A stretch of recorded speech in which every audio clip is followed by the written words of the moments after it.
नस्तईनुहु व नस्तगफिरुहु व नु'मिनु बिहि व नतवक्कलु अलैहि व नऊज़ु बिल्लाहि मिन शुरूरि अनफुसिना व मिन सय्यिआति अमालिना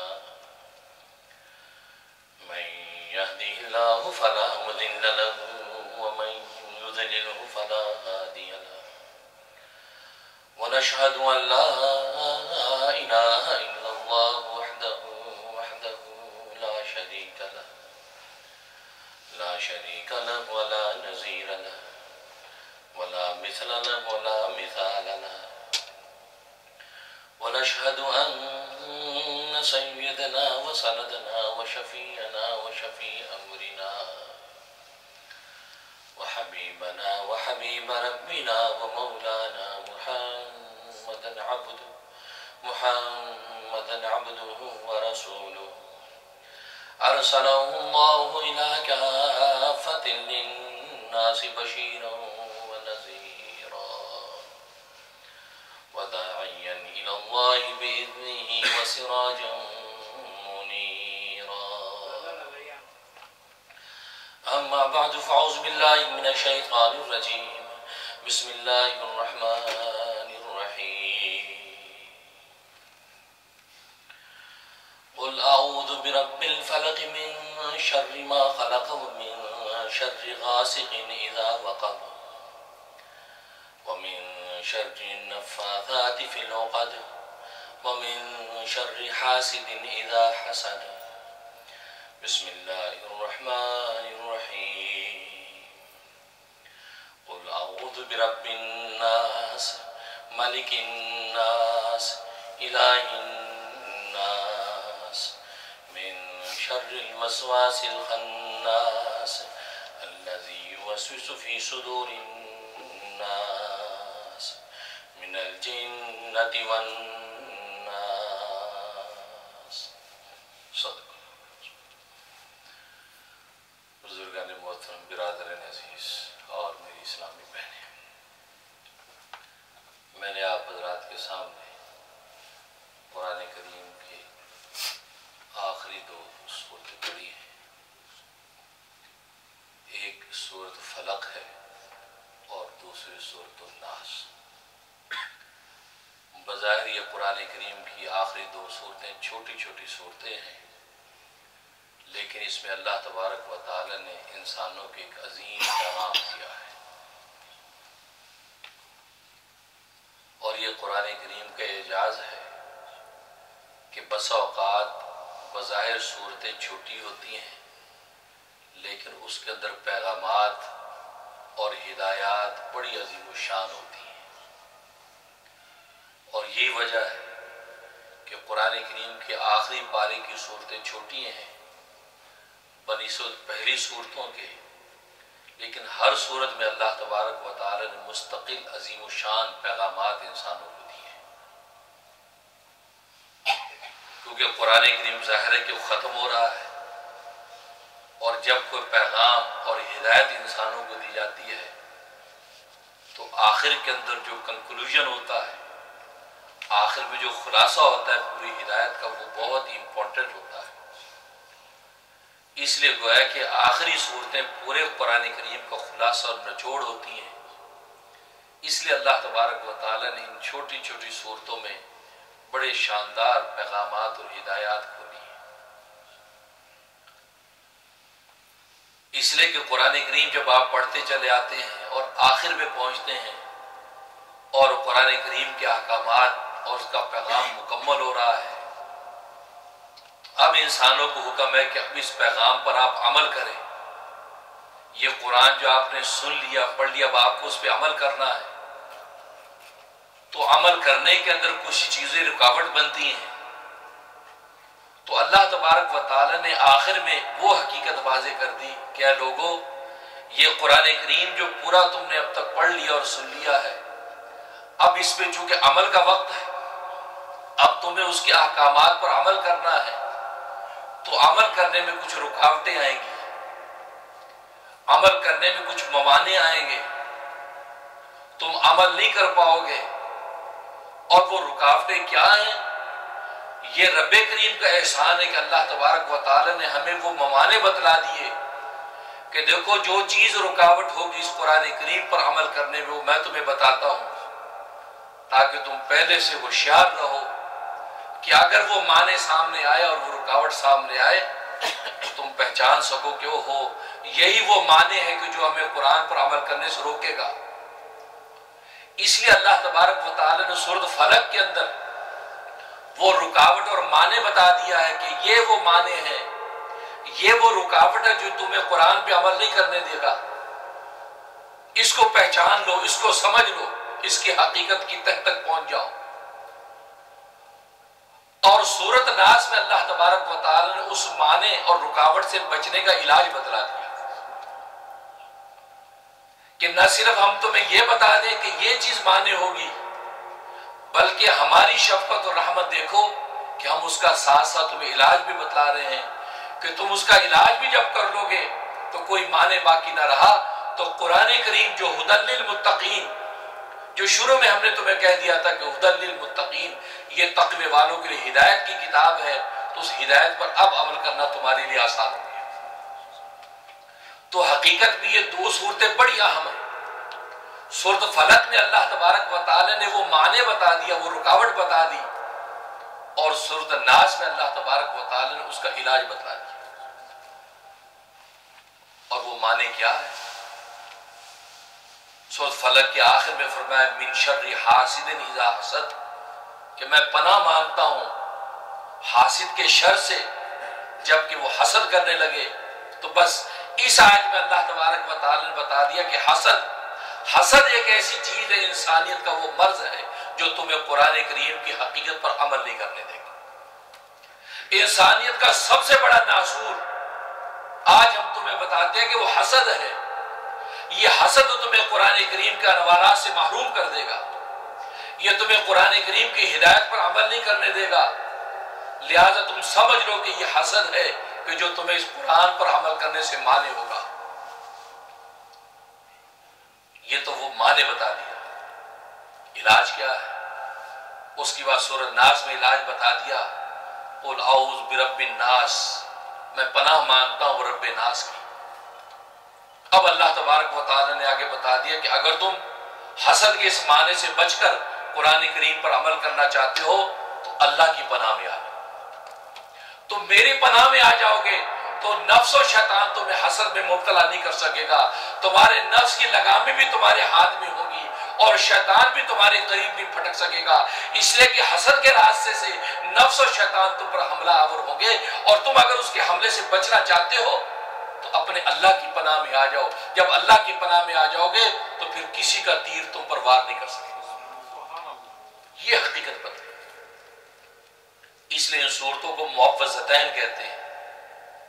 मुअव्वज़तैन का मतलब वो दो सूरतें कि जिनके जरिए से अल्लाह तबारक व तआला की बंदा पनाह हासिल करता है, अल्लाह की पनाह में आ जाता है। और जब अल्लाह की पनाह में आ गया, अल्लाह अकबर, आज ये छोटी सी दुनिया है, ये छोटे छोटे मगरबी मुमालिक हैं, ये किसी को पनाह दे दें तो कोई दुनिया का आदमी उनको हाथ लगा सकता है? अमेरिका किसी को पॉलिटिकल असाइलम दे दे, भले वो अपने मुल्क के अंदर बहुत बड़ा गुंडा हो, बदमाश हो, कातिल हो, खूनखार इंसान हो, लेकिन अमेरिका और यूरोप की दुनिया में आके उसने कहा मुझे पॉलिटिकल असाइलम दे दो, मुझे पनाह दे दो, और अमेरिका, इंग्लैंड, यूरोप कहता हमने तुझे पनाह दे दी। दुनिया का कोई शख्स उस पर हाथ नहीं डाल सकता, कोई बाल बेका नहीं कर सकता। हालांकि कितने जुर्म है उसके, कितना बड़ा मुजरिम है, अपने मुल्कों के अंदर कितनों का कातिल है, कितनों का माल इसने लूटा है, लेकिन चूंकि अमेरिका ने पनाह दे दी है, इंग्लैंड ने पनाह दे दी है, जर्मनी ने पनाह दे दी है, इटली ने पनाह दे दी है, अब इसको पनाह चुके सुपर पावर ताकत ने दे दी है, अब कोई माई का लाल इसको हाथ नहीं लगा सकता। उसको यहां सारे बेनिफिट मिलेंगे, यहां वो शरीफ जादों की तरफ फिरेगा। अपने मुल्क के अंदर अगर कातिल और खूनखार था, यहां पर वो मुअज़्ज़ज़ीन में लिखा जा रहा है। तो दुनिया की छोटे से मुल्क, ये दुनिया के छोटे हुक्मरान अगर किसी को पनाह दे दें तो कोई उसका बाल बेका नहीं कर सकता। यहां तो बादशाह का बादशाह कहता है मैं तुम्हें पनाह देता हूं, तुम मेरी पनाह में आओ, तुम मेरी पनाह में आओ। तुम छोटे छोटे बादशाहों का हाल देखते हो, उसकी पनाह में कोई आ जाए तो कोई उसका बाल बेका नहीं कर सकता। मैं बादशाहों का बादशाह तुम्हें कहता हूं, तुम मेरी पनाह में आ जाओ, और जो बादशाहों के बादशाह की पनाह में आ गया तो क्या कोई उसका बाल बेका कर लेगा? नहीं कर सकता। अल्लाह की पनाह बहुत बड़ी चीज है। सरकार दो आलम सल्लल्लाहु अलैहि वसल्लम एक गज़वे से वापस आ रहे हैं। मदीना तैयबा से बाहर आपने पड़ाव डाला, दोपहर का वक्त है,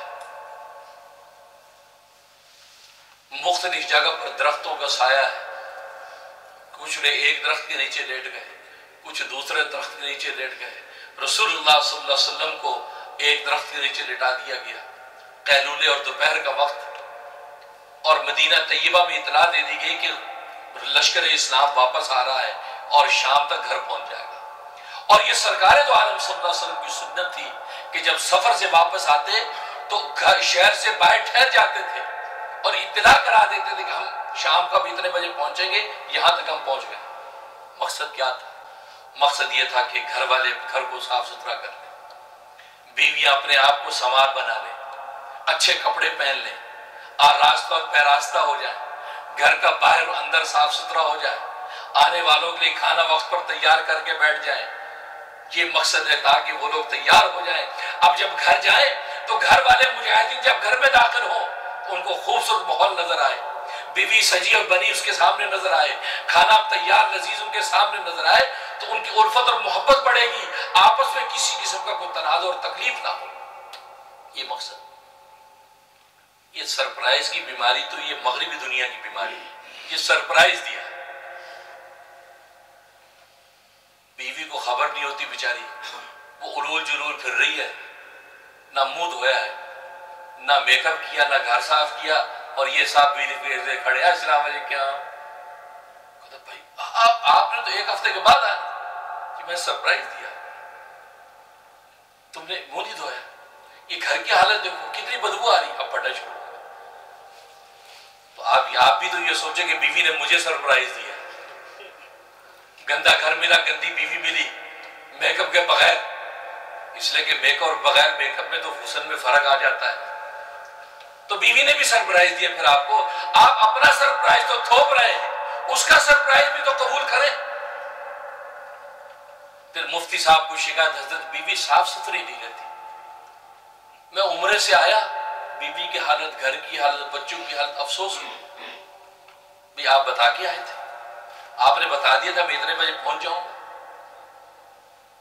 इससे मेरे दोस्तों बुजुर्गों, सरकार दो आलम सल्लल्लाहु अलैहि वसल्लम की सुन्नत, आप बाहर ठहर गए, इत्तला कर दी हम आने वाले, और खुद फरमाया कि लोगों को पहले बता दिया करो, घर वालों को, ताकि घर वाले तुम्हारे लिए बन सवर के तैयार हो जाएं, घर को साफ सुथरा रख लें, ताकि तुम जब अचानक पहुंचोगे तो तुम ऐसी कोई सूरत हाल ना देखो कि जिससे तुम्हें अजियत और तकलीफ हो। हदीस में खैर, आप कैलूले के लेटे हुए, एक दुश्मन ने सूरत हाल देखी कि सब लोग अपने अपने दरख्तों के नीचे सो गए, और ये जालिम कहीं पहाड़ी में से निकला, और रसूलुल्लाह सल्लल्लाहु अलैहि वसल्लम की तलवार टंगी हुई थी दरख्त के साथ, तलवार खींच ली, कहा कि मोहम्मद आप बेदार, मेरी तलवार से तुझे कौन बचा सकता है, इसलिए कि तेरे दोस्त दरख्तों के नीचे सो रहे हैं, लश्कर इस्लाम नींद में है, तलवार मेरे हाथ में है, और तू मेरे सामने है। मोहम्मद बता, मेरी तलवार से तुझे कौन बचाएगा?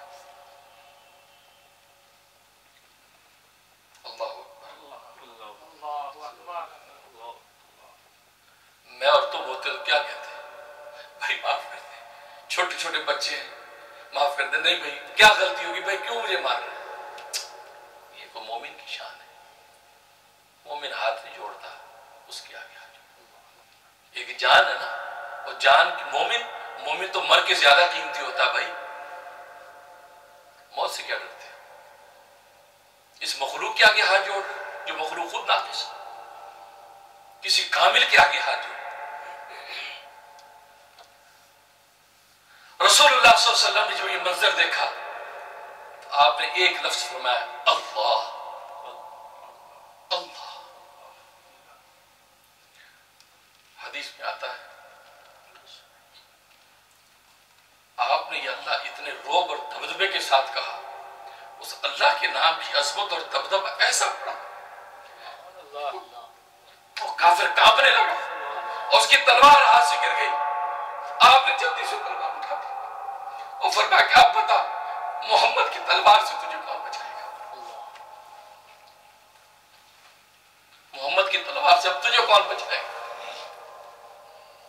वो तो काफिर था, मोमिन नहीं था। वो तो मादियत को देखता, आंखों से जो नजर आता उस पर ईमान रखता है। कहा कि आप करीम हैं, आप करम वाले हैं, आप तो माफी को पसंद करते हैं, मेरी जान अब आपके हाथ में है। अब आप चाहे तो मुझे माफ कर दें और चाहे तो मुझे कत्ल कर दें, मैं आपसे माफी की दरखास्त करता हूं। देखो ईमान और कुफर का फर्क कैसा। मोमिन कहता अल्लाह, मुझे बचाने वाला मेरा अल्लाह है, और काफिर कहता है मेरा मुझे बचाने वाला तू ही है। कितना फर्क है। अगर हम ईमान के इस दर्जे पर पहुंच गए कि हम क्या अल्लाह मेरा अल्लाह मुझे बचाने वाला है, तो समझो कि बस हम मोमिन हो गए, हम कामिल हो गए। और अगर मादियत के असबाब पे नजर पड़ी कि नहीं हमें ये असबाब बचाएंगे, तो समझ लो कि अभी खतरनाक मोड़ पर है, अब ईमान की बड़ी मंजिलें बाकी हैं जो अभी तय करनी है।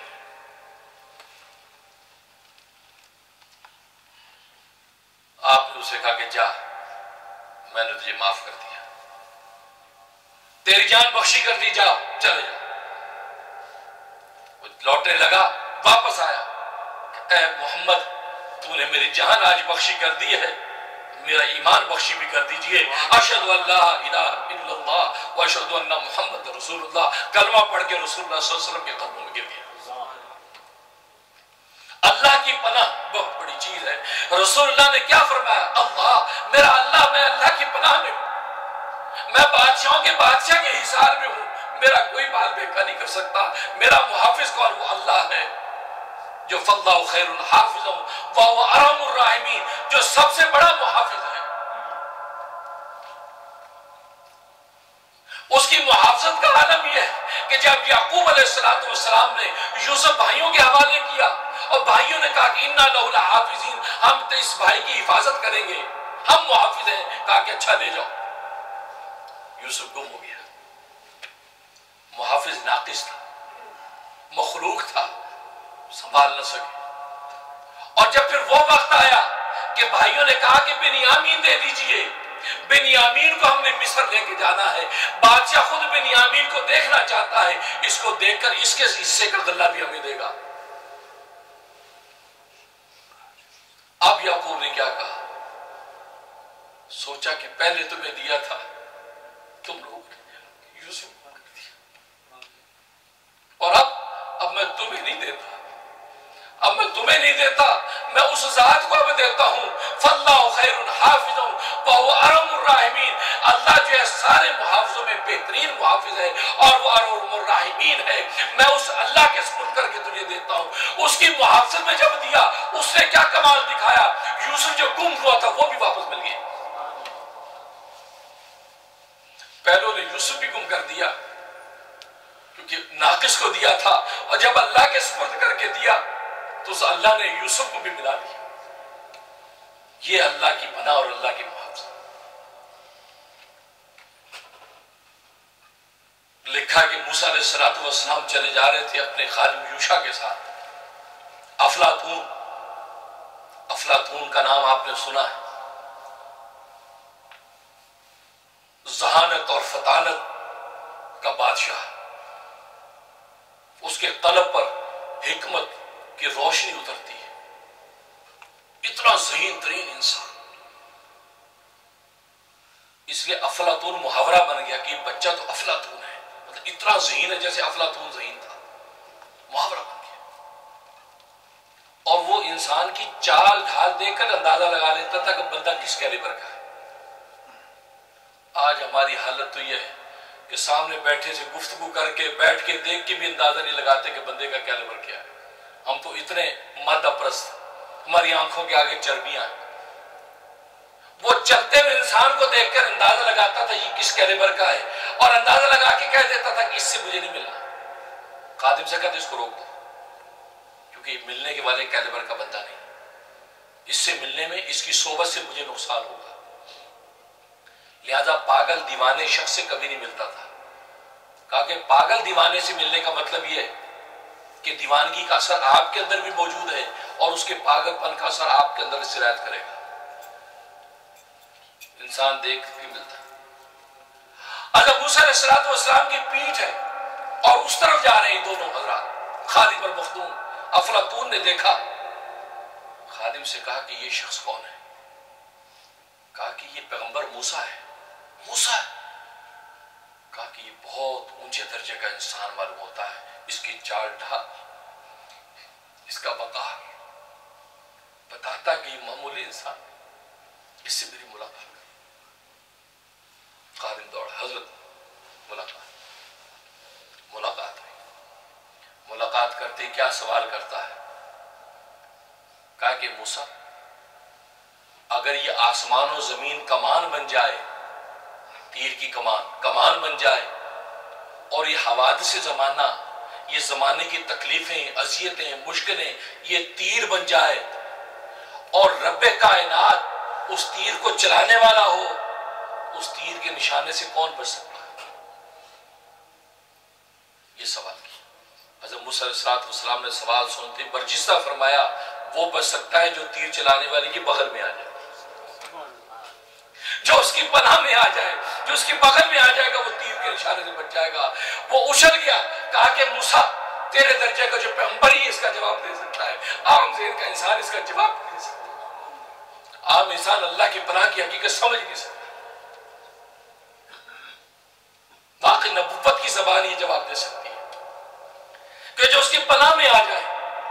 इसलिए अल्लाह ने कहा, कुल औज़ु बिरब्बिन नास, इंसानों के रब की पनाह में आता हूं, तुम मेरी पनाह में आ जाओगे, बस फिर कोई परवाह नहीं है, फिर हसद तो तुम्हारा कुछ नहीं बिगाड़ सकता। और हसद सारी बीमारियों की जड़ है। और कायनात इंसानी के अंदर, बल्कि इब्तिदाए आफरीनस में सबसे पहला गुनाह जो जाहिर हुआ वो हसद का गुनाह, हसद। और वो गुनाह क्यों पैदा हुआ? किबर की वजह से। किबर की वजह से हसद पैदा हुआ।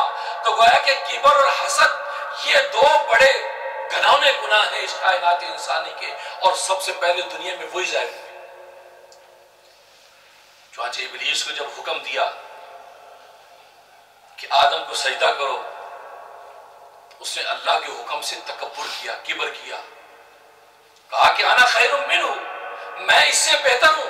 खलक़तनी मिन नारी व खलक़तहु मिन तीन, आपने मुझे आग से पैदा किया है, उसको आपने मिट्टी से पैदा किया है। और आग की शान यह है कि पस्ती में डालो तो बुलंदी की पकड़ती है, और मिट्टी की हालत यह है उसको बुलंदी पे डालो पस्ती में गिरती है। तो बुलंदी वाला उन्सर वो पस्ती वाले उन्सर के सामने सजदा करे, ये बात अक्ल को नहीं लगती।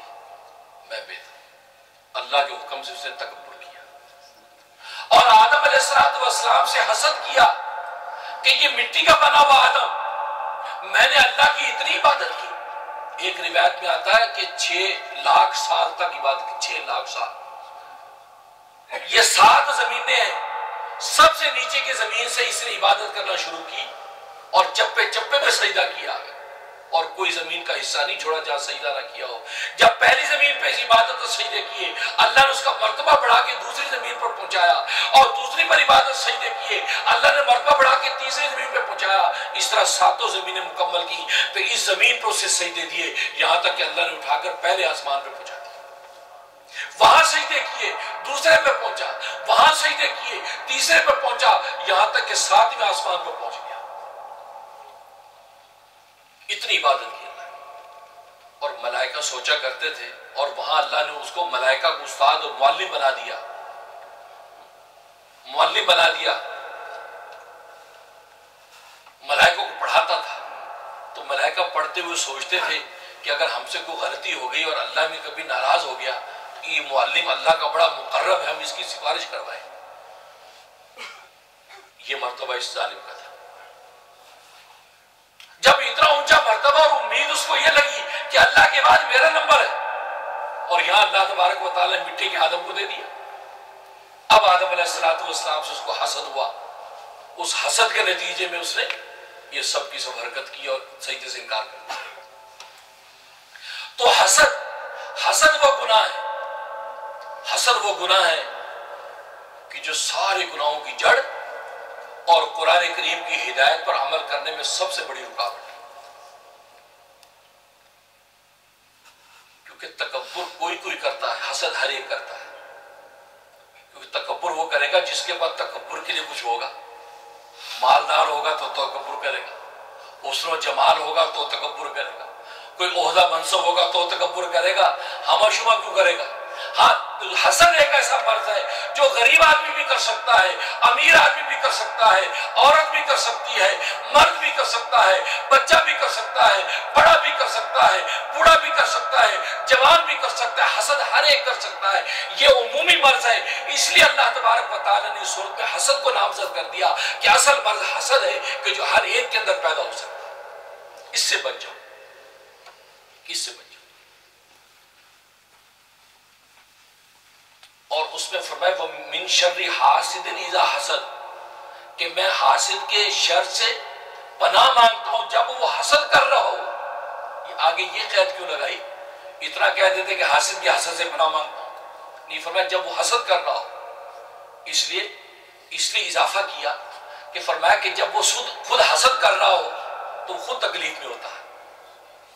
जब हासिद के दिल में हसद है किसी के बारे में तो खुद तकलीफ में है, लेकिन जब वो हसद की कार्रवाई कर दे, किसी की खिदमत करके, चुगली करके, उसकी इज्जतदारी करके, उस पर तोहमत लगा के उसको तकलीफ पहुंचा दे, उसको चूंकि महसूद को भी तकलीफ होती है। इसलिए अल्लाह तबारक व तआला ने इस कैफियत से पनाह मांगी कि उस हासिद जब हसद करने लग जाता है, चूंकि महसूद को भी तकलीफ होती है, लिहाजा उस कैफियत से तुम अल्लाह की पनाह में आओ। मिन शर्रि हासिद। सरकार दो आलम सल्लल्लाहु अलैहि वसल्लम मदीना तैयबा में आए और ये सूरतें जिस शान नुज़ूल के तहत नाजिल हुई उसका मंशा भी हसद ही था, हसद ही था उसका मंशा। चाहे मदीना तैयबा में सरकार दो आलम सल्लल्लाहु अलैहि वसल्लम तशरीफ लाए, आपने दावा नबूवत किया हुआ है, तो वहां यहूद भी मौजूद है। और ये यहूद ये खुद बैतुल मुक़द्दस से यहां पहुंचे थे ये सोच के कि आखिरी नबी आखिर ज़मां यहां आने वाला है, लिहाजा खैबर के अंदर आके आबाद हो गए। और बनी इसराइल को अल्लाह ने वो मुकाम मर्तबे दे रखे थे कि मुफ्ती आज़म पाकिस्तान मुफ्ती शफी साहब रहमतुल्लाह अलैह लिखते हैं कि 1,24,000 पैगंबरों में से 10 के अलावा सारे के सारे पैगंबर बनी इसराइल में से। 10 पैगंबर बनी इसराइल में से नहीं है। आदम नहीं है, शीश नहीं है, इदरीस नहीं है, मोहम्मद नहीं है, शुएब नहीं है, अय्यूब नहीं है। ये 10 पैगंबर ये बनी इसराइल में से नहीं है, बाकी सारे के सारे पैगंबर बनी इसराइल में से। तो जिन बनी इसराइल को मनसिब नबूवत का इतना मान और जिनके लिए जन्नत से खाने दुनिया के अंदर अल्लाह ने उतार दिए हों, वो तो ये कहते हैं नानु अबनाउल्लाह, हम तो अल्लाह की औलाद हैं, वो आइबाव और उनके महबूब हैं, हम तो अल्लाह की औलाद उसके महबूब हैं। अल्लाह हमारे तो जन्नत से खाने भेजता है, किसी और कौम के लिए भेजे नहीं, हमारे लिए भेजे। उनकी तकब्बुर की हालत ये थी। रसूलुल्लाह सल्लल्लाहु अलैहि वसल्लम जब दावा नबूवत किया तो इनकार कर दिया, कहा कि ओहो हमने तो सोचा ये बनी इसहाक में से आएंगे, ये तो बनी इस्माइल में से आ गए, ये दूसरी लड़ी में से आ गए। इब्राहीम अलैहिस्सलाम की 2 लड़ियां, एक बनी इसहाक और एक बनी इस्माइल, ये तो बनी इस्माइल में से आ गए, हमने समझा था बनी इसहाक में से आएंगे। इनकार कर दिया और इतना हसद करने लगे कि नबी पाक सल्लल्लाहु अलैहि वसल्लम को हसद की वजह से किसी भी मौके पे तकलीफ पहुंचाने का कोई एक दकीका नहीं छोड़ते थे। तो आज जब कुछ ना बन पड़ा कि यार हम इतना हसद करते हैं, तोहमतें लगाते हैं, रसूलों को अज़ियतें देते हैं, लेकिन आपका दीन रोज रोज फैल ही रहा है, आपके चाहने वाले बढ़ ही रहे, तो सोचा इन पे जादू करके इनको हलाक कर दो। तो जादू की कार्रवाई की। लबीद बिन आसम यहूदी रसूलुल्लाह सल्लल्लाहु अलैहि वसल्लम के घर में एक यहूदी लड़का कामकाज करने आता था। तो लबीद आसम ने उससे कहा कि रसूलुल्लाह जो कंघी करते हैं बाल, उस कंघी में जो बाल है वो बाल मुझे चाहिए, और कंघी के कुछ दंदाने मुझे चाहिए और तुम्हें इतना पैसा दे देंगे। वो यहूदी लड़के ने वो चीजें ला के उनको दे दी। लबीद आसम की बेटियों ने उसके ऊपर सारी कार्रवाई की और 11 गिरे रसूलुल्लाह सल्लल्लाहु अलैहि वसल्लम के बालों की बनाई और हर गिरा बना के उसके ऊपर फूंकती और गिरा दिखाती, यहां तक कि 11 गिरे बन गए। और वो कंघी के अंदर लपेट के एक कुएं के अंदर एक खजूर का गाब, उस गाब के नीचे पत्थर के नीचे जादू रख दिया और इधर नबी पाक सल्लल्लाहु अलैहि वसल्लम के जादू का असर हो गया और आपकी दिमागी कैफियत ऐसी हो जाती जैसे जकड़ा हुआ किसी ने सर पकड़ा हुआ है। और जो काम नहीं किया तो आपसे मैंने कर लिया, खाना नहीं खाया तो आपसे मैंने खा लिया। घर वाले कहते आपने कुछ नहीं कहा, कहा मैंने खा लिया। बार दफा खा लिया समझे मैंने नहीं खाया, एक काम नहीं किया समझे मैंने कर लिया। तो ये दुनियावी जो काम थे उनमें आपको ये वहम और ज़ुहूर पैदा हो गया। हाँ, अल्लाह की शरीयत के अंदर किसी किस्म का ज़ुहूर नहीं था। जाहिर कि आप तो साहिब शरीयत थे, आज शरीयत और वही के मामले में आप बिल्कुल अल्हम्दुलिल्लाह कामिल मुकम्मल थे, उसमें किसी किस्म का ज़ुहूर पैदा नहीं हुआ। लेकिन आपके दुनियावी कामों में आपकी कैफियत नहीं हुई और ये 6 महीने तक ये कैफियत रही, 6 महीने। और इसमें आखिरी 3 दिन बड़े सख्त, यहां तक कि रसूलुल्लाह सल्लल्लाहु अलैहि वसल्लम ने अल्लाह से दुआ की, या अल्लाह ये क्या माजरा है, मुझ पे जाहिर फरमा कि मेरी तकलीफ क्यों है, मेरी ये कैफियत ऐसी क्यों है। चाची आप जब सोए हैं तो ख्वाब देखते हैं और बेदार होते हैं। तो आयशा सिद्दीक़ा रज़ी अल्लाह तआला अन्हा से कहा कि मैंने ख्वाब देखा, मैंने अल्लाह से दुआ की थी और अल्लाह तबारक व तआला ने मुझे मेरे इस मर्ज की हकीकत,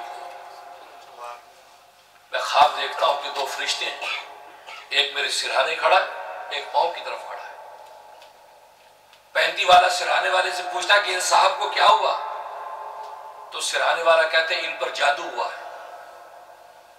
तो पैंती वाला कहता किसने किया है, कहा कि लबीद आसम यहूदी ने किया।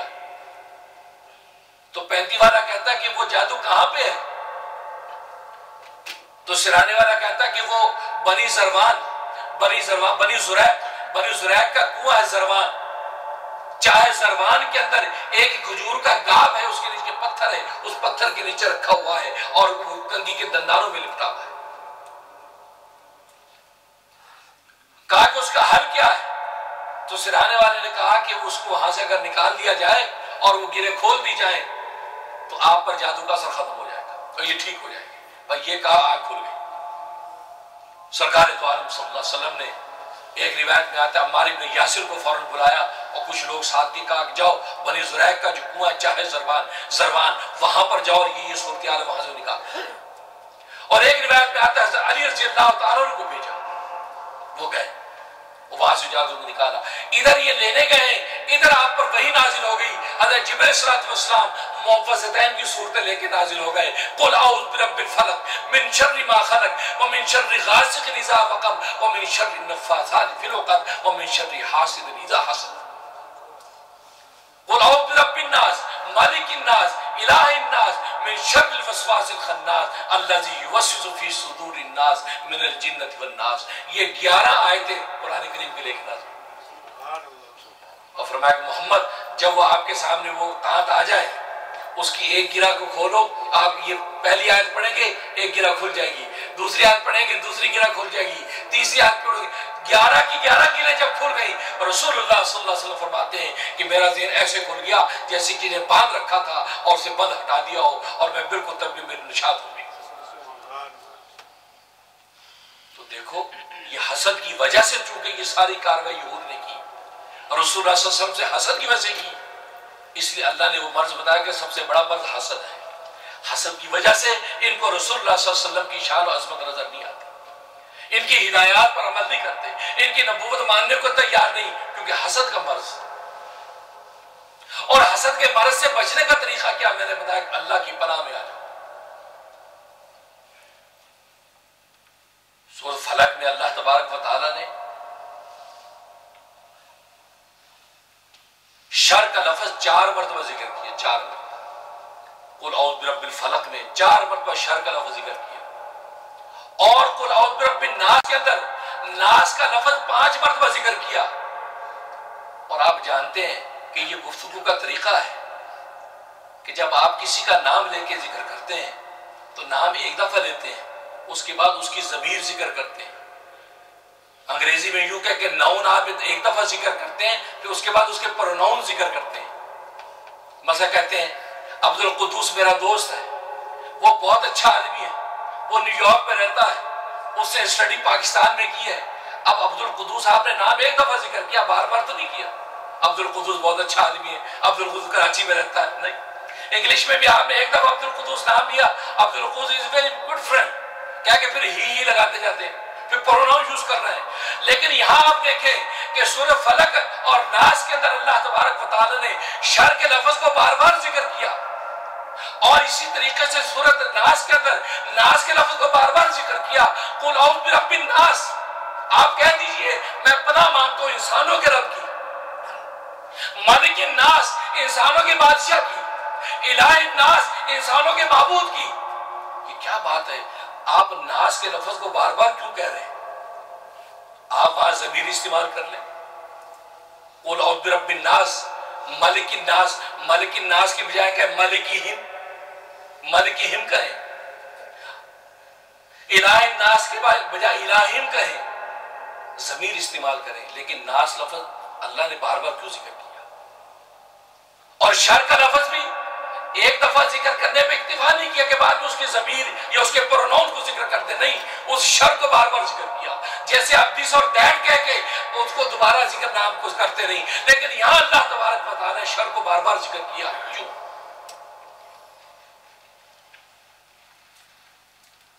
आज इसके बयान का वक्त नहीं है, क्योंकि ऑलरेडी टाइम ज्यादा हो गया है और बड़े तफसीली मजमून है। इंशाअल्लाह ये आपको मुअव्वज़तैन की हकीकत पता चल जाएगी कि सूरह मुअव्वज़तैन है क्या।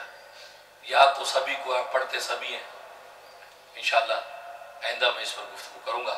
अल्लाह से दुआ है कि अल्लाह तबारक व तआला कुरान करीम के हक़ाइक़ हम पर खोल दे और अल्लाह अपनी पनाह में आने का सलीका अता फरमाए। इसलिए हदीस में आता है कि ये दुआ किया करो, अल्लाह वाक़ियतन का वाक़ियतल वलीद, ए अल्लाह आप हमारी इस तरह निगहबानी कीजिए जैसे मासूम शीरखार बच्चे की माँ करती है। माँ उसको खिलाती भी है, पिलाती भी है, सुलाती भी है, नहलाती भी है, पहनाती भी है, सब कुछ करती है, उसको कुछ नहीं करना है और उसको हर तरह की गर्मी सर्दी से बचाती भी है। तो मैं अल्लाह हम भी उस शीरखान नाबालिग बच्चे की तरह हैं, हम इन गुनाहों से बच नहीं सकते। ये अमेरिका की चक्काचौंध दुनिया, या गुनाहों की रंगीनियां, यहाँ पर मासिक इब्लीस की रंगीनियां, या अल्लाह हर तरफ गुनाह नाचता है, हम गुनाह से बच नहीं सकते। हमें कुफर से बचने की ताकत नहीं, हमसे मासिक से बचने की ताकत नहीं। अल्लाह आप हमें इसी तरह बचाइए जैसे बच्चा अब्बा की गोद में आके महफूज हो जाता है। अल्लाह आज हम तेरे रब्बा की गोद में आते हैं, रब्बा तू भी हमें इसी तरह बचा जैसे अब्बा अपने बच्चे को बचा। खुदा की कसम अगर हम सच्ची नीयत से खुदा की पनाह मांग लें तो आप फिर ये उधर छोड़ देंगे कि अमेरिका में मुफ्ती साहब गुनाह हो जाते हैं। सच्ची पनाह में आना तो देखो, हज़रत यूसुफ अलैहिस्सलाम 7 दरवाजों के अंदर जुलेखा ले जाती है, 7 दरवाजे महल के, सब पर ताले लगे हुए हैं और दावत गुनाह दे रही है। वजीर आजम की बेगम है, हुस्न जमाल का पैकर है और लिखा कि अपने वक्त की सबसे हसीन खातून थी। हुस्न जमाल का पैकर है, तन्हाई है, इधर यूसुफ अलैहिस्सलाम की जवानी और शबाब है और वो खुद की दावत गुनाह दे रही। आओ, अल्लाहू अकबर। यूसुफ ने क्या किया? यूसुफ ने क्या किया? यूसुफ ने एक ही लफ्ज कहा, माज़ अल्लाह, मैं अल्लाह की पनाह में आता हूं। अल्लाह मैं तेरी पनाह में आता हूँ, गुनाह मेरे सामने है, 7 दरवाजों के ताले लगे रहे, अब बचने की कोई सूरत नहीं है, लेकिन अल्लाह माज़ अल्लाह, मैं अल्लाह तेरी पनाह में आता हूँ। भाई इतना कहना था, अल्लाह ने दिल में डाला, ऐ यूसुफ दरवाजे की तरफ दौड़, दरवाजे की तरफ दौड़। हालांकि दरवाजा और दीवार बराबर थी, उधर ताला, दरवाजा बंद, दीवार बराबर थी। आप सबब की तरफ दौड़े हैं ताकि दरवाजे की तरफ दौड़, आप दरवाजे की तरफ दौड़े हैं। दौड़ना तेरा काम है यूसुफ, दरवाजे खोलना तेरे रब का काम। दौड़ते चलेंगे, दौड़ते चले, दरवाजे खोलते चले, सातों के सातों दरवाजे किसने खोले? माज़ अल्लाह, अल्लाह की पनाह में खोले। और आज तो इसको समझना बड़ा आसान है कि आज के दरवाजे आप चलते खुद खुद खुद इस वक्त अल्लाह ने वो टेक्नोलॉजी कुरान में पहले बता दी, तुम आज बनाओगे, मैं तुम्हें पहले खबर दे रहा हूं। ये टेक्नोलॉजी मेरे पास और नहीं है। आप निकले हैं, दरवाजे खुलते चले गए, बस क्या था, ऐ यूसुफ सबब सा इख्तियार करना तेरा काम है, तुझे मेरी पनाह में देना तेरा काम, और तुझे बचाना फिर तेरे रब का काम है। कैसे बचा के दिखाया। इससे मेरे दोस्तों बुजुर्गों, हम अल्लाह की पनाह में अगर सच्ची नीयत से आ जाए, ऐसा लगता है कि हम अल्लाह की पनाह में आने में सच्चे नहीं है, गुनाह से बचने में सच्चे नहीं है, तौबा तौबा करने में सच्चे नहीं। ये सोचते हैं कि यार गुनाह से तौबा कर लेंगे, कहीं ये ना हो कि बाद में गुनाह कर ही ना सके। अभी तो यार जवानी है, 4 दिन कर ले, बुढ़ापे में तौबा कर लेंगे। खुद नीयत खराब है। और इन्नमल अमालु बिन्नियात, अमाल का दारोमदार नीयतों पर है। नीयतें सच्ची होगी, फिर देखो अल्लाह तबारक व तआला आपको कैसे बचाते हैं। अल्लाह से दुआ है कि अल्लाह तबारक व तआला सच्ची नीयत से अल्लाह की पनाह में आने की तौफीक अता फरमाए और ज़ाहिर व बातिन के शर व फितर से महफूज फरमाए। व आखिर दावन अल्हम्दुलिल्लाह।